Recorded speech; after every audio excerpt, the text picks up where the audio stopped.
আলাপ হয়েছে আপনারা আর আসবেন না বাজারে এভাবে আসলে বাজার তো ভালোভাবে চলে না। এর আগেও আমরা ডিজি স্যারে বলছি, শফিকুর রহমান স্যার, আমাদের জব্বর স্যার আমার সাথে সবসময় কথা বলে আসেন। মানে বাজারে আপনাদের মনিটরিং করতে আসা যাবে না? আসবেন মনিটরিং করতে, এমনিতে চলে বাজার, আমাদের তো এখানে কোনো ইয়ে নাই, 2 নম্বরে কোনো কাজ নাই। এগুলি চলে না। আপনি মিলে চলেন, মিলে মাল দিতে বলেন। মিলে যদি 3 টাকা মাল দেয়, আমরা 3.5 টাকা মাল দেব। It is final. এগুলি সব ফেক চলতেছে। মিল মাল দেবে 3 টাকা, আমরা 3.5 টাকা বেচবো। উনি 4 টাকা বেচবে, হোলসেলার 3.5 টাকা বেচবে। কালকে ওই করছি যে চুপ থাকেন, কথা কম বলেন। সব 2 নম্বরই চলতেছে বাংলাদেশে। দিলে আমাদের এখানে এরকম ঝামেলা হয় না, আপনাদের আসতে হয় না কষ্ট করে। মিল ছিল তো কোনো ঝামেলাই তো নাই। ঝামেলা এই বেশি নাই, বরং মিল থেকে আমরা নিয়ে লস করে মাল বেচছি না, মিল থেকে নিয়ে লস করে মাল বিক্রি করতেছি। ফারুক আহমেদ,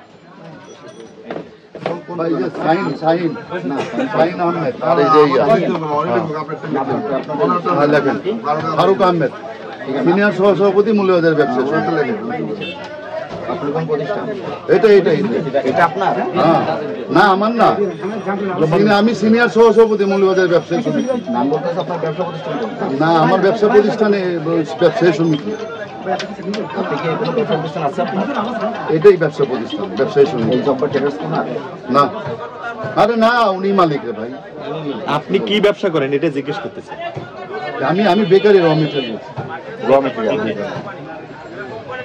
মোবাইল নাম্বার বলেন আপনার। 01732 01732 দোকানের নাম বলেন।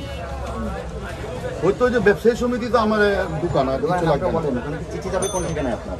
ও চিঠি যাবে ব্যবসায়ী সমিতিতে। সমিতির নামটা বলেন। মৌলভীবাজার ব্যবসায়ী সমিতি। আপনার জব্বর স্যারের ঠিকানা কত? হোল্ডিং নম্বর কত? 66 মৌলভীবাজার।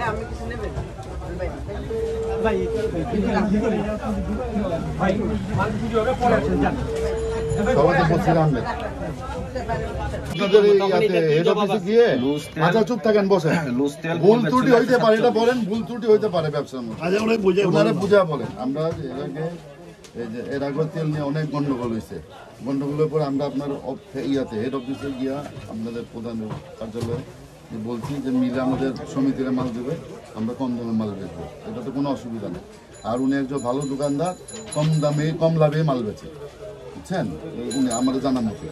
তো এই জন্য আমরা এখানে গ্যাপটা এবং রিকোয়েস্টটা অনেক। মেন সমস্যা কি জানেন? মিলার আপনাদেরকে প্রমিস করছে না 117 টাকা মিলারা বলছে, কিন্তু আমাদের কোনো কাগজ দেয় না। একটা কাগজ দিয়ে দেবে। এনিবডি জিজ্ঞেস করতে কোনো মিলে যান, আপনি সেকেন্ড পার্টি দেখি না, আপনার এলিগেশনটা আসবে সেকেন্ড পার্টির বিরুদ্ধে। না না ঠিক আছে, কিন্তু আমরা মিলে যাই স্যার, আমার কথা শুনেন স্যার, আমি বলি না মিলে গেলে আপনাকে তেল দিচ্ছে না। কোন মিল নাম কি? কোন মিল? সিটি মিল, মানে সিটি মিলে আপনি গেলে আপনাকে তেল দেয় না। মানে সামনে মিল দেখেন সামনে মিল দেখেন, মালনি মিলে লেখেন। এক মিনিট, আমি একটু ভাই জব্বর ভাই, আমি বুঝে আমার স্যারকে দেখেন না, আমি বলি স্যার, একটু আগে পামাল ছিল আমাদের 6500 টাকা, বাজার কমে গেল। সোয়াবিন ছিল 6900 টাকা, মিলাদা বেচে 6900, বাজার হয়ে গেছে 6400, 500 টাকা কম। এখন আমাদের প্রত্যেক মালের 10 টাকা 12 টাকা কেজি দেওয়া যে মাল বিক্রি। আর মিল কোনোদিন কাগজ দেয় আজ পর্যন্ত, চিনি তেল থেকে চিনি আসবে কোনো কাগজ দেয় কোনো কাগজ দেয়।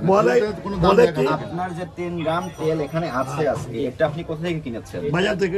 স্যার আমরা বাইরে থেকে কিনি, কোনো ডকুমেন্ট দেয় না কেউ মিল দেয় না, বিতায় আমরা মিল না দিলে তারও যদি ব্যবসা করেন। আমি কিন্তু গতবার এরকম ঝামেলা হয়েছে মতন 3 মাস তেলের ব্যবসা অফ করে দিছি। আমি লাস্ট 201 টাকা বিক্রি করছি, 200 টাকা কিনে। আমি বন্ধ করার সাথে সাথে 220 টাকা বিক্রি হয়েছে মৌলভীবাজার তেল। এটা কোনো মেমো দেয় না কেউ বলতে। মানে আমি জানতে চাই কিনেছেন কোন জায়গা থেকে আপনি?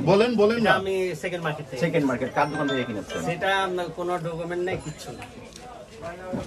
আমার পেটের লাথি করবে, আমি ডাইরেক্ট বলে দিলাম। হ্যাঁ ঠিক বলছি, বলি আমার পেটের লাথি করবে, আমার কাছে আর মাল বিক্রি করবে না কেউ না। না কিন্তু স্যারকে আমি একটা রিকোয়েস্ট করি, আমি একটা বলি, আমি বলি একটা স্যার, আপনি আমাদেরকে বাদ দিয়া আপনাদের এই সমিতির আওতাধীন না ওই গুলবাদুর মার্কেট? সবাই। তাহলে আপনাদের কি দায়িত্ব?